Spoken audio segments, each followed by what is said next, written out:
So a couple weeks ago, Xbox raised the prices of their consoles again for the second time in this calendar year. Like the Xbox Series S is now 400. We have the 2 terabyte Series X at $800, and the other models of the Series X like what 600, 650, whatever. And it just comes as a big like, oh man, who would buy this? Xbox is doing this for the market reasons or this or this or this. But recently on Gamesthetic, John and I, when we talked about the prices, he proposed a theory at the end of why the price increases could be happening, which we discussed here in this clip video that I put up. And I kind of want to make a standalone video diving into this theory a little bit more because I can't stop thinking about it and how it makes a weird level of sense in a humongous gamble sort of way. I want to establish off the top just kind of my opinion on where Xbox is going, which is the same as everyone else. And I think it's just a matter of time before Xbox reaches that point that they're just going to fully give up in the console race, or not even the race, but just the console manufacturing, and just basically be a publisher because they don't make bad games. For the games that actually come out, that is. Obviously, there's a lot of poor management, a lot of poor decisions that's made with a lot of games, but they don't really make bad games. The games that come out, they're fine games. They may not be winning game of the year, but they're not bad games. I think that is the route that Xbox will end up going. Now, with that said, I do think we will get one more console generation at least. If this next console absolutely flops, I got some different opinions on where it's going to go from there, but I do expect a new Xbox to come out with the next generation. But again, I want to talk about a theory that John pitched when we were talking about the price raises like a week or two ago that just really stuck out to me and I can't stop thinking about. And I want to dive into it a little bit further in this standalone video than what we did in the clip. So John's theory behind the price raises is obviously there could be some market conditions behind it, but his mindset is what if Microsoft is doing this to actively push people to not buy their hardware, to not buy the series hardware. And I know that sounds wild because it's like, why would you not want people to buy your hardware? Well, I mean, when we look at the PS5 and the Xbox Series, the PS5 realistically could stretch all the way to like 2028, 2029, or even 2030 based on the hardware that's in there, because that hardware is yet to be pushed to the limits. And arguably the Series X can do the same thing. But there's one problem, and that's the Series S.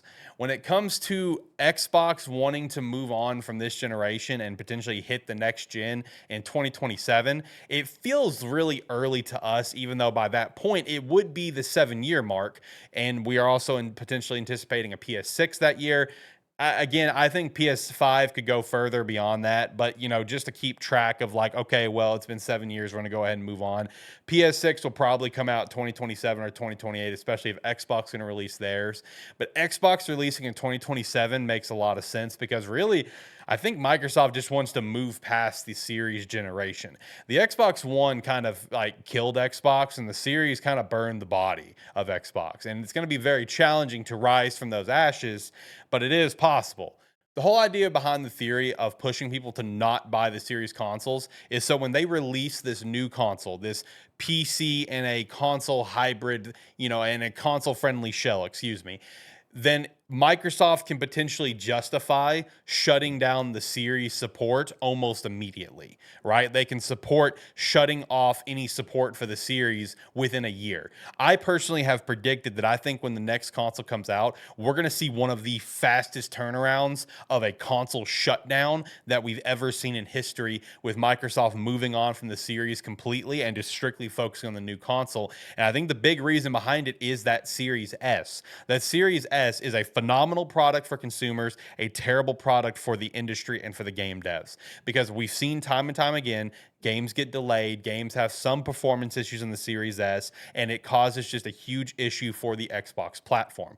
The Xbox Series S coming in at that $300 price point where it can pretty much play any new games was a phenomenal pitch for consumers. It's one that I would personally recommend to people. Is like, this is a good pickup as an entry-level gaming device for you, especially when it went on sale for like $225 around like Christmas and stuff. That is a hell of a deal for the console. Now, it going bumped up to that $400 price tag, that's where I can no longer really justify it.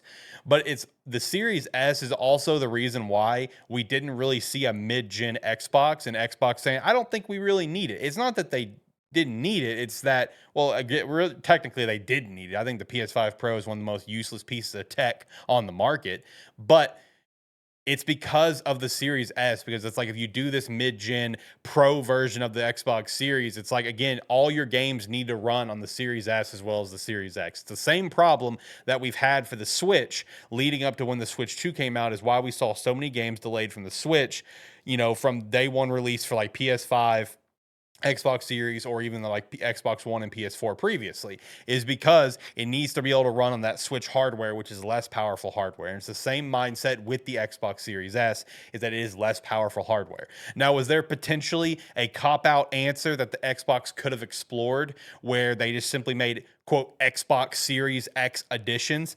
I think so. We're seeing Nintendo do it with Nintendo Switch 2 editions. Now, granted, it's a whole different console versus, Xbox Series S and S are still like the same generation and they're not generational leaps, but they are power leaps. So could you have done that for certain games?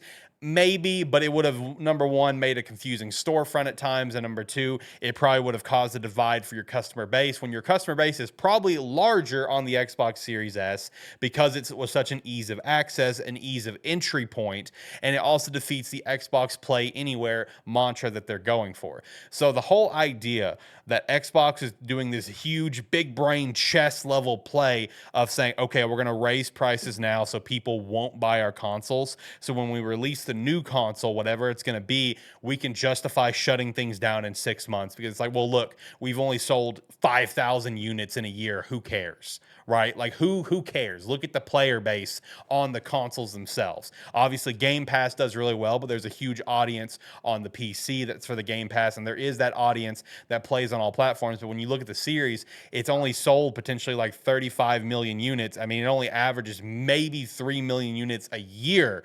That's unbelievably low if those numbers are accurate for a console. Like this console generation was a complete flop top to bottom. So could Xbox be trying to do a big brain chess play of raising prices to prevent you from buying it? I think it's possible that this is actually what's happening. Yes, there's market conditions. I get it. We've seen price raises on multiple things across the board. But for Xbox to do it twice in the same year, it's just kind of wild to me. When it comes to the next generation, I fully believe we're going to get another console, or whether if it be this PC in a console friendly shell or whatever, we are getting another Xbox console. Now, what we get after that, I think, is up for debate. If this next console that's going to come in at whatever price point completely flops, do I think Xbox is going to move away from hardware completely? No, I don't. They'll still make controllers, they'll make headsets, they'll probably still make some sort of partnered handheld. They'll still do that sort of stuff. But honestly, I also think they'll probably just go straight into the PC market, where they'll do an Xbox branded PC where it's no longer at a console friendly price, but they're now targeting PC players specifically. Because I mean, realistically, if you have like a already built Xbox branded PC, that's at the same price range as, like, let's say a brand I really like of iBuyPower, that's my personal favorite brand. If it's same kind of price point, it's got the same sort of processor that I like, the same sort of graphics card I'm looking for, good RAM, memory, whatever, and maybe they throw in a year of Game Pass Ultimate, screw it. Why not? I don't care. It's just a PC. I don't give a shit if it has the Xbox logo on it. It doesn't bother me.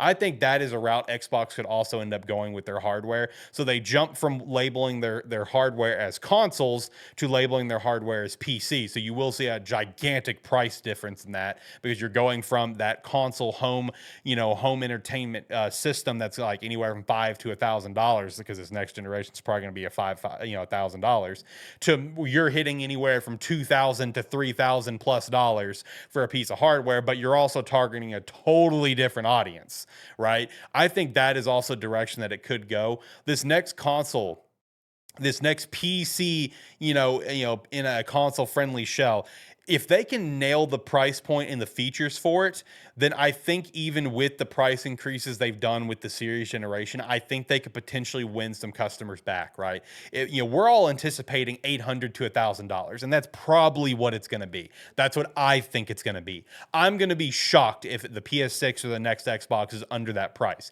But what if they come in at $700, right? And it's a solid piece of tech, and they actually have a first party lineup. Because I understand now we we've seen them go multi-plat. We've seen the Indiana Jones. We've seen, a couple of the big dogs like Gears and Forza go over to PlayStation. There's no confirmation for Halo yet. I could be forgetting if Master Chief Collection was confirmed for PS5. I don't think it was. I did not look that up before doing this video, but I do not think it's a thing yet. Obviously, Halo Infinite is not on PlayStation yet. We're waiting for that announcement of Halo to be confirmed for PlayStation, which could very well come by the end of this month with whatever, Halo Studios is cooking up. They keep teasing they're going to announce in October 24th or whatever.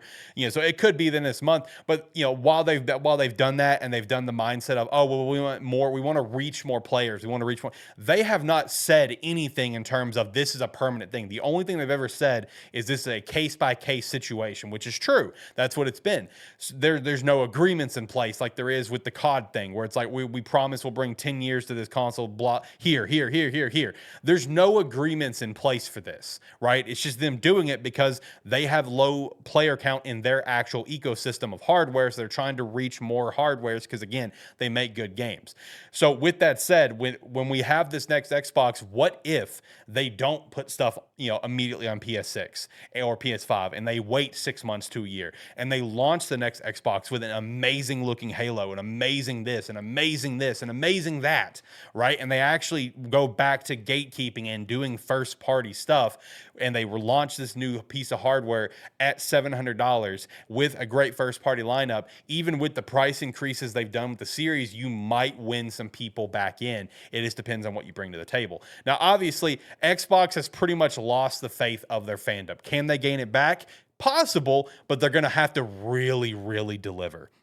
So again, with this whole price increase, I can't help but to think that maybe is this a big chess level play of trying to prevent people from buying the series so they can justify moving on from this generation as quickly as possible. So they can pretty much focus strictly on the new hardware, focus everything on this great piece of tech they're going to create with this great level of power or whatever, and not worry about, well, we got the Series S, we have to develop down for whatever. Yes, are you going to isolate players that are currently using the Series S for Game Pass and stuff? Sure, you can keep Game Pass active and stuff, just don't release new games for the Series S. They could just do that hard cutoff immediately, right? Will you piss people off? Yeah, probably. But realistically, those people were probably already pissed off at you and they probably weren't going to buy your next piece of hardware anyway, right? So there's just a lot of interesting thought behind this. I'm in the mindset that I think Xbox has already failed their player base. We've seen it from cancellations and just mismanagement.